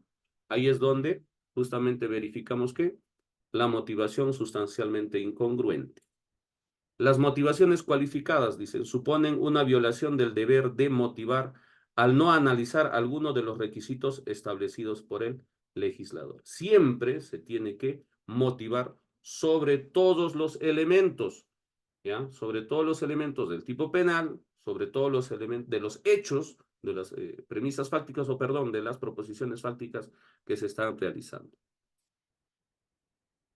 Y finalmente, vamos a ver acá, vamos a ver un ejemplo de disposición que existió. Y vamos a ver si, primero en su estructura está lo que hemos señalado hace un momento. Para ello vamos a regresar a la estructura. ¿Qué decíamos de cuál era la estructura de una disposición fiscal? Datos de identificación, lugar y fecha, antecedentes, hechos, calificación jurídica, fundamento jurídico, argumentación, parte dispositiva, diligencias o actos de investigación a realizarse y el nombre del fiscal. Acá tenemos una disposición, en este caso es una disposición de formalización de investigación preparatoria en el delito de corrupción de funcionarios, ¿no? ¿Qué es lo que habíamos dicho? Identificación de la carpeta fiscal. ¿Está la identificación de la carpeta fiscal? Sí. Lo he borrado o he tachado justamente los nombres y demás datos, justamente para no perjudicar tal vez o no hacer referencia a las personas que vienen siendo investigadas en esta disposición o en esta investigación. ¿Se puso el número de carpeta fiscal? Sí. A los imputados también se pusieron los nombres. Materia, es decir, el delito, sí se puso. Delito de colusión simple. El agraviado, el Estado y una institución en específica. El fiscal a cargo también se identificó al fiscal encargado. Y la sumilla, el tipo de disposición. ¿Qué tipo de disposición es? Es la disposición de formalización y continuación de investigación preparatoria. En este caso, al ser una disposición de formalización y continuación de investigación preparatoria, ¿está dirigido a quién? Al juez del séptimo juzgado de investigación preparatoria permanente, especializado en delitos de corrupción de funcionarios. Después, el número de disposición. ¿Qué disposición es? Es la disposición número 02-2022 MP, tercer despacho de la Fiscalía Provincial Talca. ¿En qué fecha se emitió esta disposición? Se emitió el 23 de mayo del 2022. Ahí ya tengo una fecha específica, por ende, indicaré si se emitió el 23 de mayo del 2022, ¿cuándo debe vencer esa investigación? Lo establece el Código Procesal Penal, el plazo de la investigación preparatoria es de 120 días. Entonces, le sumaré 120 días, indicaré, en tal fecha debe concluir. Por ende, antes del vencimiento, el fiscal podrá solicitar una prórroga o tal vez culminar con la investigación y por ende emitir la disposición de conclusión de investigación preparatoria. Visto. ¿Qué son los vistos? Los antecedentes. Dice los actuados de la carpeta fiscal signada con registro del sistema de gestión fiscal número tal, que contiene los actuados de la investigación fiscal seguida contra tal, otros por la presunta comisión del delito contra la administración pública, etcétera, etcétera. ¿De dónde proviene esta investigación? De otra carpeta fiscal, en donde están también actuados contra esta persona. Ciertamente se habrá realizado tal vez una desacumulación o tal vez se extractaron copias para una nueva investigación, toda vez que la investigación seguida en la carpeta fiscal primigenia no tiene relación, no tiene conexión justamente con los hechos, por ende se tiene que investigar aparte. Ahí nos dan los antecedentes. ¿Cómo nació? ¿De dónde? Entonces, ¿dónde voy a buscar la información? Lo que les decía. ¿Dónde debo buscar la información? En los antecedentes. En este caso, ¿dónde será? En la carpeta fiscal número tal, ¿no? Atendiendo, dice, primero, del Ministerio Público. ¿Qué es esta parte? Es la parte del fundamento jurídico. Es decir, en base a que yo realizo una disposición de formalización de investigación preparatoria. ¿Qué nos dice? Primero, el fundamento jurídico. ¿Por qué el Ministerio Público emite esto? Porque el Ministerio Público es quien conduce o dirige la investigación del delito. Eso está en el artículo 139, numeral 4, dice. Esta titularidad es exclusiva del Ministerio Público que actúa conforme a las funciones constitucionalmente reconocidas. Entonces, ahí está. Después, en el siguiente párrafo nos indica, si se considera formalizar y continuar con la investigación preparatoria, es porque el fiscal, después de haber realizado, dispuesto a realizar diligencias preliminares, considera que aparecen indicios reveladores de la existencia de un delito, etcétera, etcétera, etcétera. Ese es el fundamento jurídico para la emisión de una disposición de formalización de investigación preparatoria. Los datos personales, esto es ya requisito propiamente de una disposición de formalización de investigación preparatoria. Y están los hechos, lo que les decía, ¿no? Están los hechos materia de imputación. Acá nos describen qué es lo que se está investigando. Los elementos de convicción recabados durante las diligencias, el fundamento, perdón, la tipificación jurídica, ¿ya? ¿Cuál es el delito que se está imputando? Que también estaba en la estructura. El objeto de la investigación preparatoria también forma parte del fundamento jurídico. Y la parte dispositiva, ¿no? En este caso, dice, dispone primero la formalización y continuación de la investigación preparatoria contra tal persona en calidad de autor y contra otra persona en calidad de cómplice. ¿Por qué? Por el delito de corrupción simple, etc. Después aparece, ¿qué cosa? Los actos de investigación. Acá también en la parte dispositiva nos dice cuál es el plazo de la investigación. Después están los elementos, perdón, los actos de investigación que se deben realizar, ¿no? Ahí está el reporte sistema SIGA, el informe, memorándum, directiva, currículum, informe detallado y documentado, etc. Oficio hacia la Superintendencia Nacional de Aduanas y Administración Tributaria, SUNAT, etcétera, etcétera, etcétera, ¿no? Y finalmente, ¿qué cosa está? La firma del fiscal. Como les digo, acá también lo he borrado para no hacer, no indicar quién es el fiscal, ¿no? Pero sí está. En todas las hojas está la firma del fiscal, sí. Pueden verificarlo acá al costado, ¿no? Al costado se ha puesto.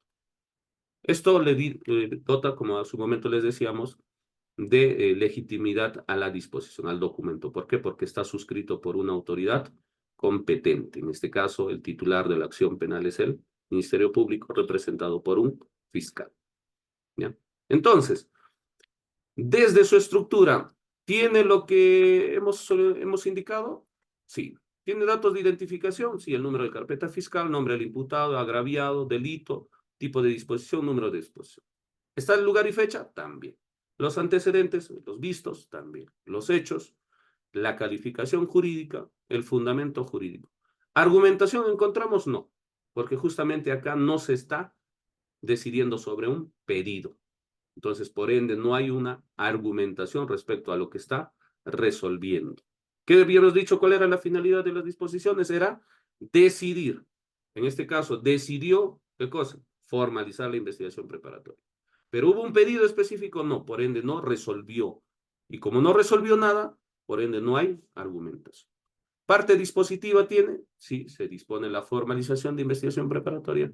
Las diligencias o actos de investigación a realizarse también encontramos. Nombre del fiscal, despacho y firma. Por ende, esa disposición que estamos viendo, ¿tiene dentro de todo, en su estructura, todos estos requisitos? Sí. Ahora nos vamos a ir a ver qué cosa. Lo más importante, que es el tema de la redacción jurídica y pautas de corrección lingüística. ¿Qué habíamos indicado hace un momento? Que los párrafos, ¿cómo debían de estar? Debía primero, para empezar, debía haber una descripción adecuada, ¿cierto? Tenía que ser relatado de manera específica, ordenada, precisa, con ideas principales, ¿no? Cada párrafo debía tener una idea principal. En este caso, ¿vemos eso? Dice, se imputa a quien ostentando el cargo de jefe de adquisiciones de él y teniendo las funciones de emitir las órdenes de servicio a nombre del proveedor que haya adjudicado el servicio requerido, coordinar con el jefe inmediato sobre los procesos a efectuarse desde su inicio. ¿Qué cosa nos está indicando acá? ¿Sabemos siquiera dónde? ¿Qué es lo primero que debería decirnos? Debería decirnos cuándo ocurrió, ¿no? ¿O dónde? ¿Acá encontramos eso? No. De frente nos habla sobre funciones. Ni siquiera sabemos de qué trata el caso, o cuándo ocurrió el caso. Entonces acá, por ejemplo, no hay un orden lógico para entender. Debería indicar que con fecha tal, la persona tal, desde el cargo tal, quien tenía tal función, realizó esto. Debería indicarnos, ¿no? Sigamos leyendo, dice, ¿no? Desde su inicio hasta la conclusión del servicio requerido a nivel institucional, elaborar el cuadro comparativo para el otorgamiento de la buena proa al proveedor ganador y conocer la ley de contrataciones y adquisiciones del Estado y su reglamento y sus modificatorias con la finalidad del buen asesoramiento técnico y administrativo, conforme a lo establecido en el Manual de Organización y Funciones, quien ostentando el cargo de jefe de logística y teniendo las funciones de revisar y firmar documentos, no se me hace de fácil entendimiento, ¿no? Tendría que, como les digo, establecer de manera ordenada cuáles son.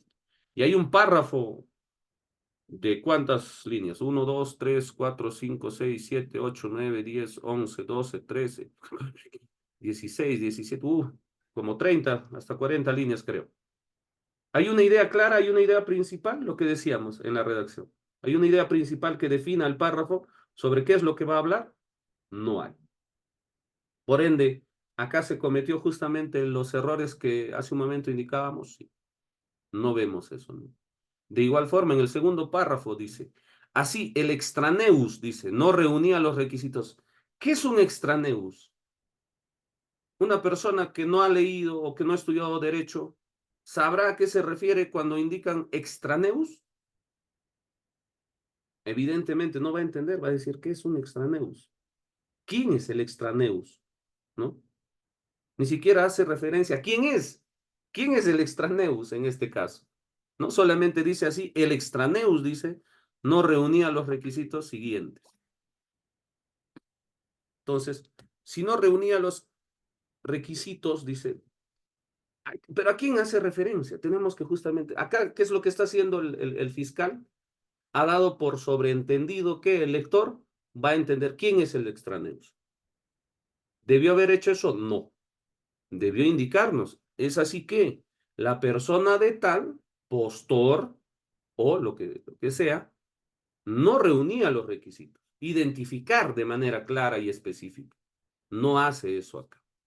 Entonces, ahí también vemos otro error, ¿no?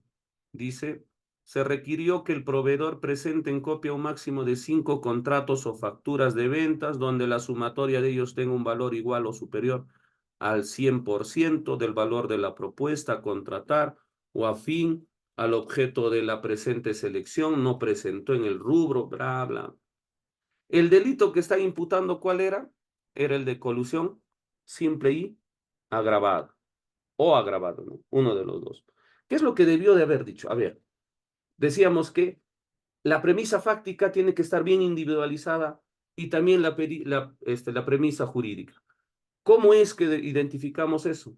Que justamente debe haber proposiciones fácticas que desarrollen determinado elemento del tipo penal. ¿Eso dónde debería estar? Acá. Dice, ¿no? ¿Cómo es que acudimos a, o cómo identificamos el delito de colusión simple o agravada? ¿Qué es lo que dice? Dice, el funcionario o servidor público que, interviniendo directa o indirectamente por razón de su cargo, en cualquier etapa de las modalidades de adquisición o contratación pública de bienes, obras o servicios, concesiones o cualquier operación a cargo del Estado, concierta con los interesados para defraudar al Estado o entidad u organismo del Estado. Según ley, será reprimido, ¿no? ¿Qué es lo que debería haber primero identificado? estos elementos del tipo en proposiciones fácticas, ¿no? El funcionario o servidor público. ¿Quién es la persona? Interviniendo, dice, ¿cómo intervino? Directa o indirectamente. Eso también tiene que estar en una proposición fáctica. Por razón de su cargo. ¿Qué cargo ocupó? En cualquier etapa de las modalidades de adquisición. ¿Cuál era la etapa? Era la etapa de apertura de sobres, era la etapa de convocatoria, era la última etapa que es la firma del contrato. ¿Cuál era la etapa? Tampoco se indica, ¿no? Dice, obras, dice, concesiones o cualquier operación al cargo del Estado concierta con los interesados. ¿Cómo concertó? ¿Qué es concertar? Acordar. ¿Cómo acordaron? Eso también debería estar descrito en la imputación fáctica, ¿o no? Debería estar. ¿Lo identificamos acá? Nos ha indicado solamente que un funcionario tenía tales funciones, dice, conforme a lo establecido en su manual. Dice, durante el mes de diciembre, en el proceso de adjudicación de menor cuantía, ya bueno, acá todavía siquiera lo identifica cuál es el estado o el proceso, dice, del servicio tal, ambos imputados, infringiendo sus funciones, concertaron con la representante de la empresa, con la finalidad de otorgarle la buena prueba. Acá, por ejemplo, dice, ambos concertaron, pero ¿cómo concertaron? ¿Qué es lo que está haciendo acá? Lo que hace un momento decíamos, ¿no? El error recurrente cuando se emite una disposición. ¿Confundes qué? El elemento del tipo penal como si fuese un hecho, ¿cierto? O una premisa fáctica. En este caso, ¿qué debió haber dicho? ¿Debió haber dicho concertaron o debió haber descrito cuál ha sido la forma, el modo de concertación? Eso es lo que debió de haber descrito acá. No basta con decir concertaron o acordaron. No basta con decir, por ejemplo, en un caso de homicidio, no basta con decir la mató, ¿no? Guido mató a Margarita el día tal, tal, tal. ¿Basta con decir la mató? No, tengo que describir cómo la mató. Porque el término matar es un elemento del tipo penal de homicidio calificado, el que mata a otro. Tengo que decir cómo mató. Justamente ahí tendré que indicar, cogió un palo y le golpeó en la cabeza. De esa forma la mató. Eso tendré que escribir. Igual acá. Cuando dice concertaron, ¿concertaron qué es? Es un elemento del tipo, dice. Con los interesados para, dice, concierta con los interesados para defraudar al Estado. Concierta, es decir, concertar. Es un elemento del tipo. Pero ¿debió decir concertar o no? Debió justamente describir la forma de concertación. Que acordaron, llamaron y dijeron, ¿sabes qué? Tú me vas a otorgar la buena pro y yo te voy a entregar un dinero. ¿Cuál fue el objeto de concertación? ¿Cómo concertaron?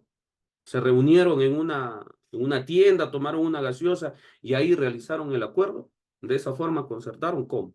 Eso debería estar descrito aquí en esta disposición. Entonces, conforme vemos, siempre existen este tipo de errores que hace un momento indicábamos, ¿no? Acá no vamos a discutir tal vez esta última parte de la argumentación, toda vez que no hay argumentación en esta disposición, pero sí podemos identificar qué cosa.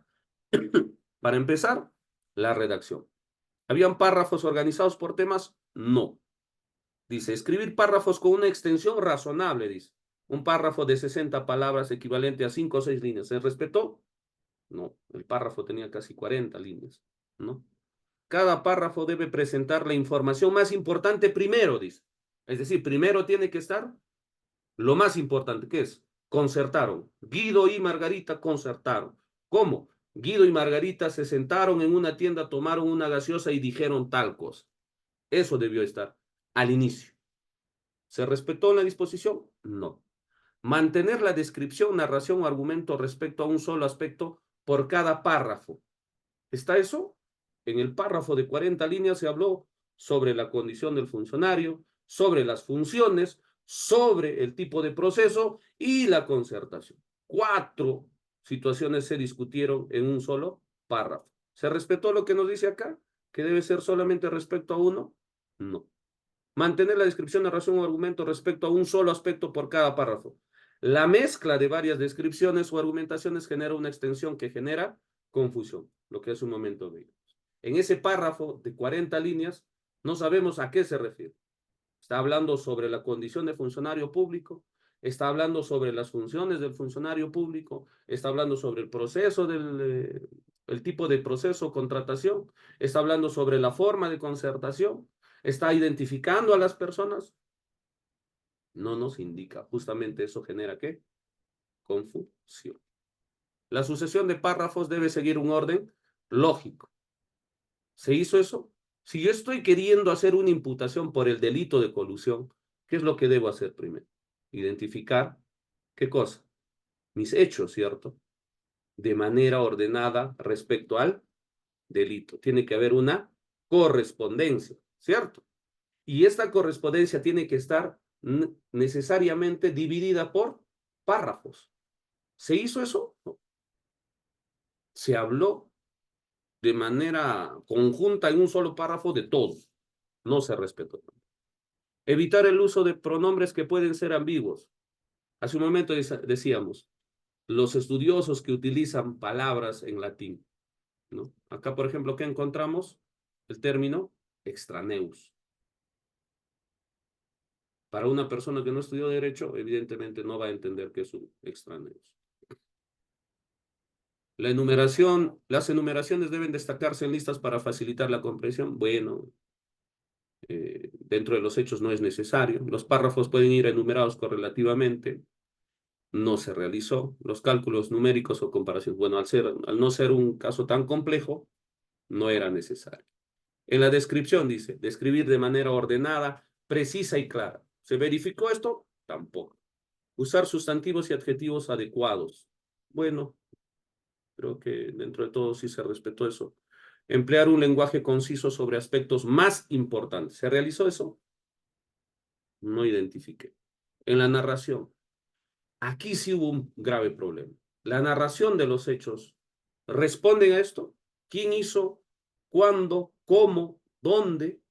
¿Qué sucedió primero? Luego, ¿qué sucedió? Finalmente, ¿cómo terminó la acción?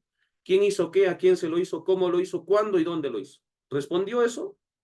Tal vez sí, pero no de manera ordenada, ¿no? Hay incluso algunas cosas que no se respondieron, como por ejemplo, ¿cómo lo hizo?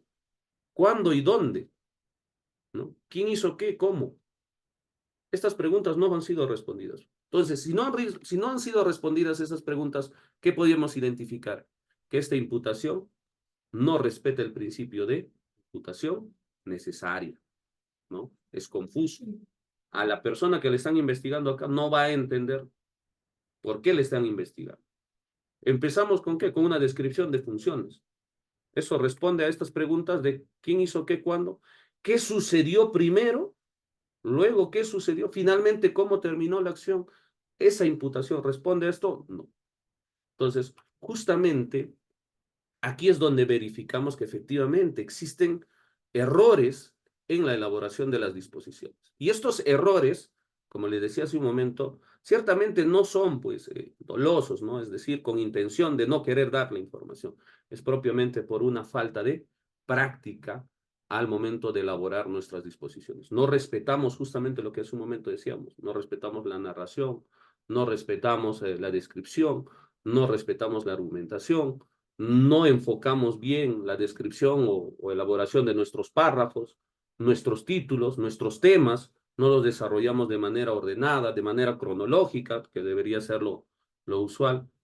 No hacemos eso. ¿Y esto por qué? Porque justamente no es una práctica común. Elaboramos nuestras disposiciones a lo que nos salga, ¿no? Y no le ponemos empeño, situación que claramente termina desembocando en ¿qué?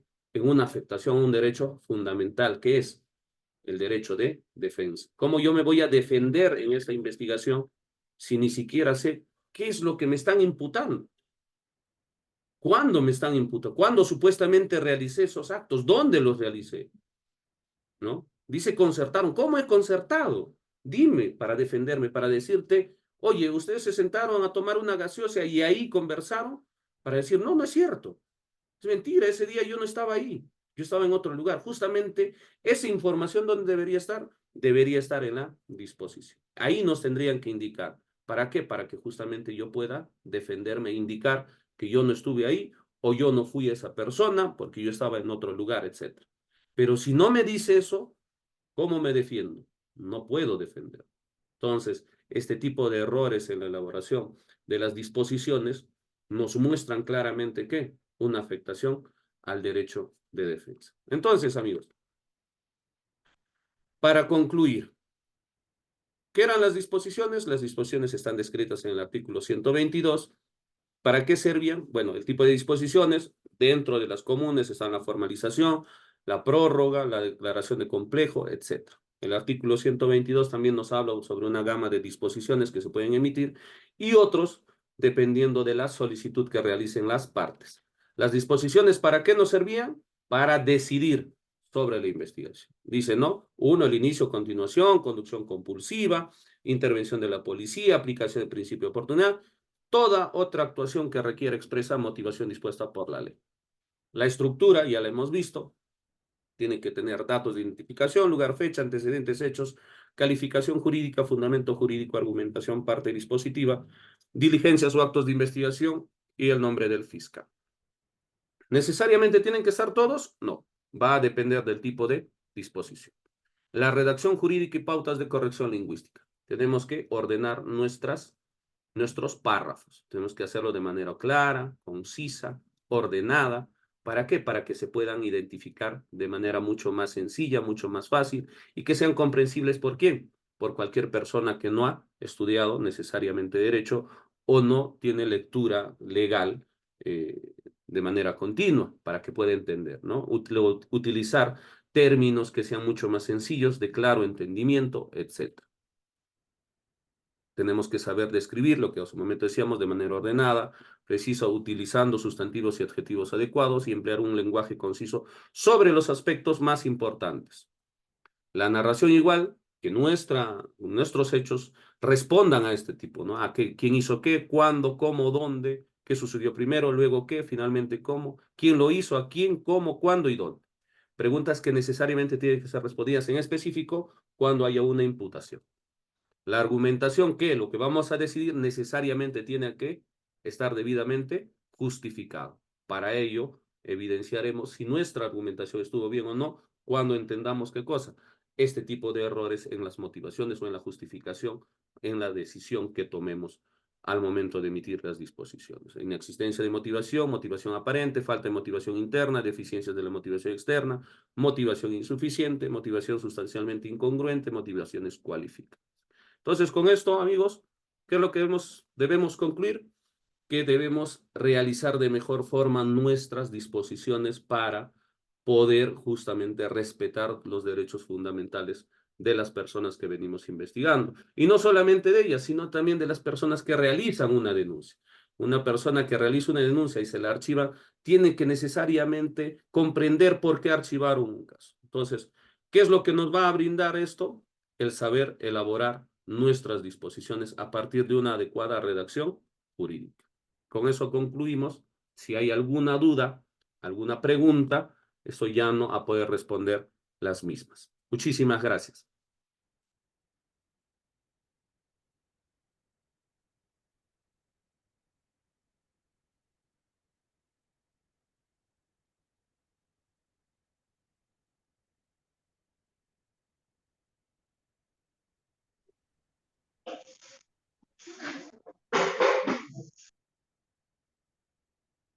¿Alguna pregunta? A ver, perdón, en el chat veo.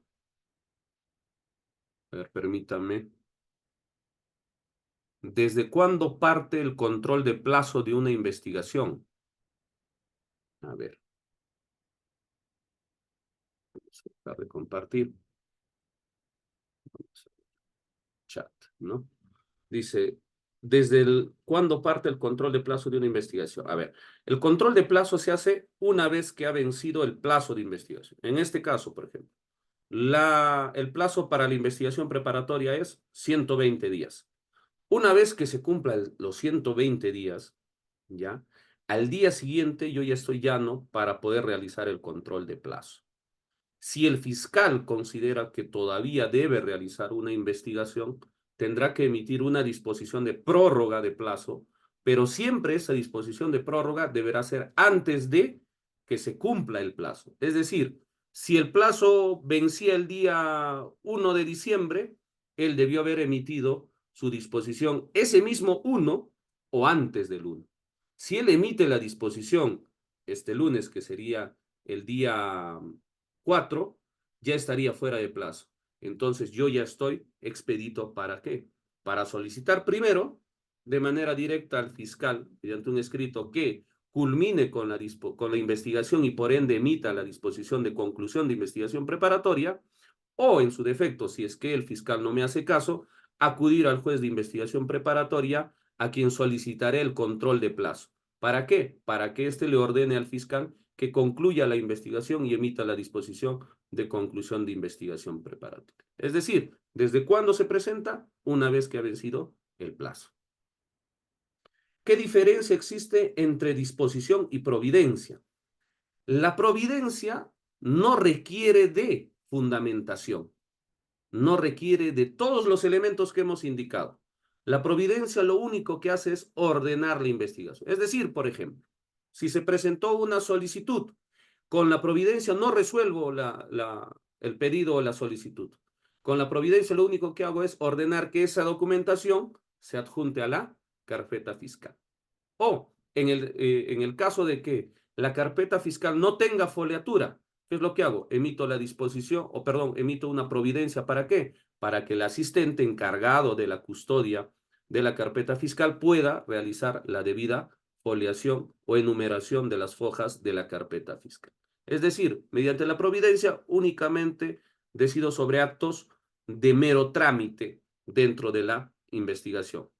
Mientras que con las disposiciones resuelvo, decido sobre temas de fondo en la investigación, sobre pedidos, sobre ampliaciones, sobre realización de actos, etcétera, etcétera. Son temas mucho más fundamentales. Las providencias son para actos de mero trámite.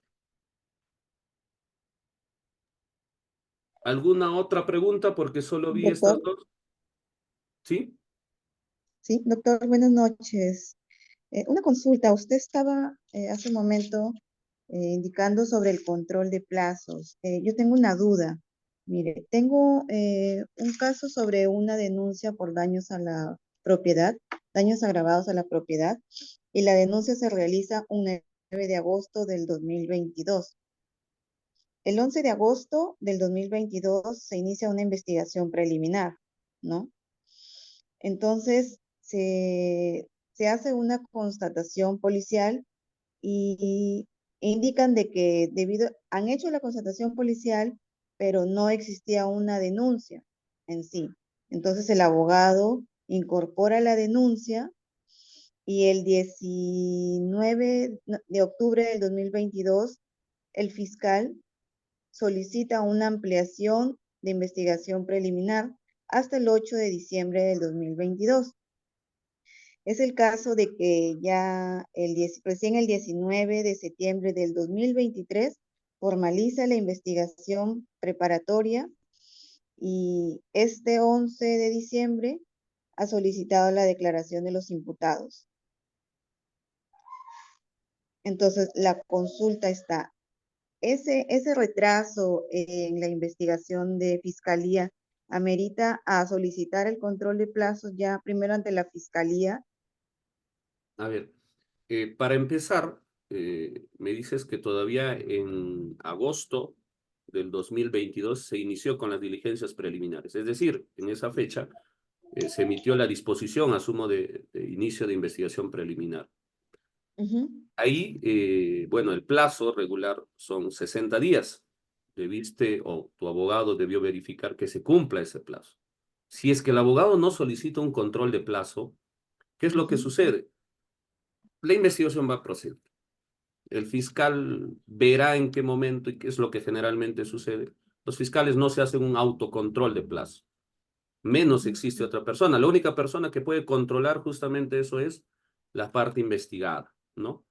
Me dices que recién este año, en septiembre del 2023, se Sí, realizó la formalización de investigación preparatoria, es decir, pasó un año un año. máximo, debieron ser 8 meses, que es el plazo de una investigación compleja en el peor de los casos. Eso también Ujú, tiene sus requisitos, ¿no? Ahora, si en el mes de septiembre se emitió la disposición de formalización de investigación preparatoria, corre un nuevo plazo. En este caso es 120 días, equivalente a 4 meses, ¿no? Dentro de esos 4 meses yo tengo que verificar que efectivamente se cumpla con el plazo. Si es que ya se pasó un día, estoy expedito ¿a qué? A poder solicitar la culminación de la investigación preparatoria. Y si el fiscal no me hace caso, acudir al juez de investigación preparatoria para solicitar el control de plazo. Tú tendrías que verificar en todo caso cuándo es la fecha específica de la formalización de investigación preparatoria y desde ahí hacer el conteo de los 120 días. Y si es que la persona o el fiscal en este caso, una vez que han transcurrido los 120 días, posterior a esos, ha emitido una disposición de prórroga de investigación preparatoria, estás expedita tú ¿a qué? A justamente solicitarle que culmine la investigación y si no te hace caso, acudir al juez de investigación preparatoria. Es lo que O sea, corresponde. doctor, así en investigación preliminar ya se haya excedido de los 60 días que usted indicó y el anterior abogado no lo solicitó, ya no se puede entonces solicitar ese control de plazos. Ahora corre recién desde la formalización de la investigación preparatoria, ¿no? Si se cumplen los 120 días y el fiscal no, no realiza, ¿no? Bueno, no concluye la investigación, entonces ahí se puede solicitar el control de plazos, ¿no? Efectivamente. Lastimosamente lo que has hecho tú ha sido aceptar este plazo excesivo. ¿Y cómo lo has aceptado? Justamente con una inacción. No has presentado ningún escrito ni has solicitado que se emita la disposición que corresponde. En este caso, no se solicita una conclusión de investigación preliminar. No existe propiamente eso. Sino existe ¿qué? Que el fiscal emita la disposición que corresponda de archivo, conocido o bueno, técnicamente es la disposición de no formalización de investigación preparatoria o la disposición de formalización de investigación preparatoria. Lastimosamente, sobre ese plazo excesivo ya no se puede hacer nada. ¿Por qué? Indirectamente, tácitamente, tú has aceptado ya ese plazo. Corre un nuevo plazo desde la emisión de la disposición de formalización de investigación preparatoria, en este caso. Ahí sí tienes que realizar una vez más un control adecuado de los 120 días. Salvo que él emita una disposición antes del vencimiento de los 120 días, se podrá prorrogar el plazo. Si es que no lo ha hecho, está expedito tu derecho a solicitar la conclusión, ahora sí, de investigación preparatoria o en su defecto solicitar al juez que se realice un control de plazo. Ok, doctor, muchas gracias. Listo. A ver, hay otra pregunta acá. Dice, ¿cuáles son las más complejas y por qué en el caso de disposiciones? Bueno, en realidad las disposiciones no es que exista una disposición específicamente compleja. Esto va a depender del pedido que se realice. Va a depender justamente de la naturaleza del pedido. Dentro de tal vez, desde mi perspectiva, una disposición más compleja es la disposición de archivo o de no formalización de investigación preparatoria. ¿Por qué? Porque justamente ahí verifico todo lo que hace un momento hemos indicado. Ahí voy a tener descripción, narración, argumentación. Tengo que verificar el cumplimiento del respeto de la elaboración de párrafos, de las ideas principales, del número excesivo o de líneas dentro de un párrafo, etcétera. De la justificación probatoria, de la debida motivación, etcétera. Entonces, tal vez la disposición de no formalización de investigación preparatoria es la disposición en donde justamente verifico todos estos elementos. Elementos que incluso también sirven y donde los vemos también en la emisión de las sentencias, que es en donde tiene que estar la justificación de los medios probatorios para la decisión o la emisión del determinado fallo. Ahí es. Entonces, también pueden existir otras disposiciones complejas, sí, dependiendo de un pedido, ¿no? Dependiendo de la solicitud que realicen las partes. Por ejemplo, en el caso de Ollanta Humala y Nadine Heredia, el doctor Jefferson Farfán realizó un pedido de un acto de investigación que era el acopio de periódicos o documentación de periódicos en donde se habían emitido opiniones por parte de periodistas que habían investigado sobre este caso de la coima que se habría entregado por parte de Odebrecht a el expresidente. Entonces, el fiscal indicaba que eso era inconducente y por ende no le dio lugar al pedido del acto de investigación. ¿Por qué decía era inconducente? Porque la conducencia tenía que ver con que se llame, no se recabe esa documentación, sino que se tenga que llamar a las personas que emitieron justamente opinión en estos periódicos. Entonces, el acto de investigación correcto no era el acopio de esa documentación, sino era traer como testigos a estas otras partes. Jefferson Farfán apeló esa decisión ante el juez de investigación preparatoria, indicando que ciertamente a nivel de investigación, dice él, a nivel de investigación, no es necesario establecer un tipo de conducencia, decía él, ¿no? Eso es falso, es necesario la conducencia. Lo malo es que Jefferson Farfán utilizó un acto que había realizado el fiscal. En este caso, el fiscal había iniciado su investigación a partir de ¿qué? Justamente de publicaciones periodísticas. Entonces, la investigación ciertamente inicia de esa forma.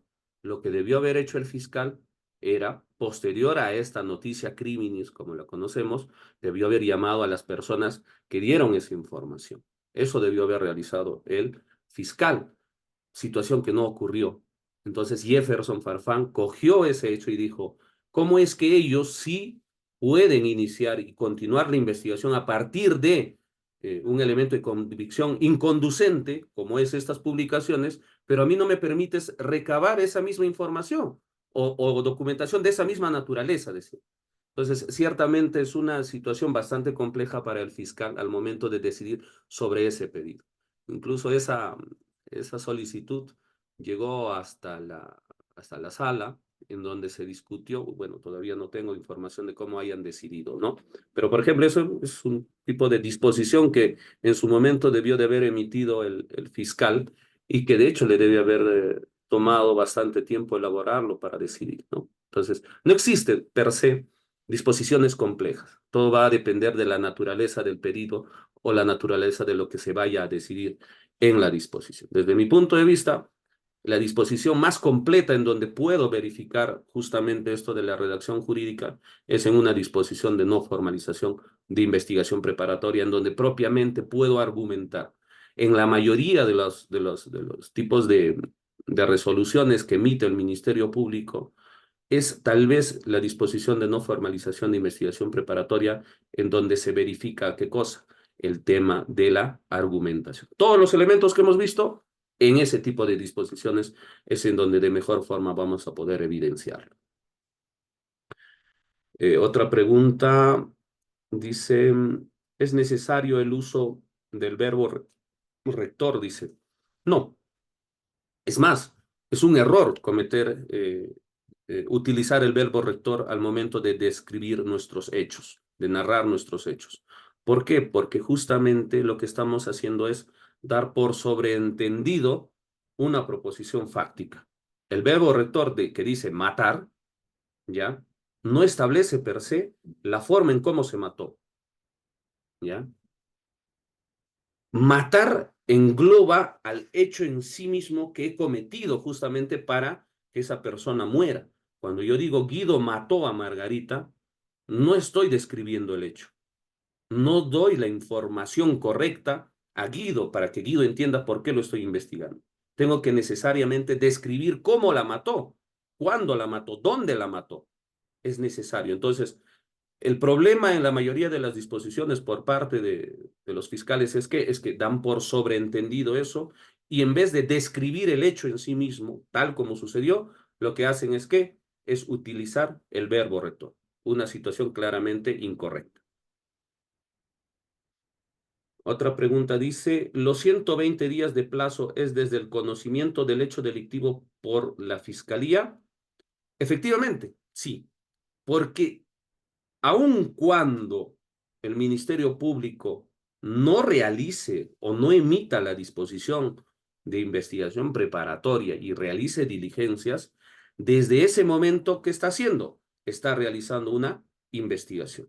Y recordemos que todos estamos sujetos o tenemos el derecho de que se nos investigue dentro de un plazo razonable, que es lo que generalmente ocurre con los representantes del Ministerio Público que realizan diligencias sin emitir la disposición de apertura. Este plazo en donde realizaron las diligencias es claramente un plazo inconstitucional. Debe de tenerse en cuenta que el plazo inicia desde el primer acto de investigación o la primera diligencia. Creo que hace un momento, en el caso que nos comentaba uno de los participantes, decía que primero se realizó una constatación sin que haya una denuncia y ya después se presentó la denuncia. ¿No? Es claramente inconstitucional eso. Ahí lo que está haciendo el policía al realizar una constatación sin previo aviso de una noticia criminis, porque la noticia criminis puede ser que una persona se acercó y le dijo, ¿sabes qué? Allá han matado a una persona y se va. ¿Qué es lo que debe hacer el policía? El policía tiene que levantar un acta y decir, se acercó a tal hora tal persona e indicó que en determinado lugar han matado a una persona. Por ende, se comunica a la fiscal y el fiscal, ¿qué es lo que hace? Dispone el acto de investigación o diligencia preliminar. Desde ese momento ya corre el plazo. Desde ese momento, si es que van a venir a mi casa y me van a decir, oye, ¿sabes qué? Acá hay un muerto, ya se están realizando diligencias preliminares. Por ende, yo ya estoy sometido a una investigación. Y como ya estoy sometido a una investigación, tiene que investigárseme dentro de un plazo razonable. Listo.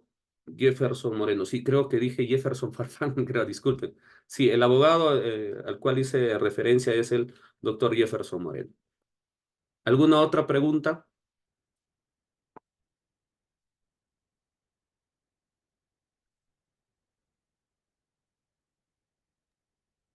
Creo que ya no tenemos más preguntas, doctor. Listo, entonces con eso acabo. Muchísimas gracias con todos, gracias por su atención, gracias una vez más al Grupo Cefoca por la invitación y siempre estamos llanos para poder participar en este tipo de eventos. Muchísimas gracias con todos y buenas noches.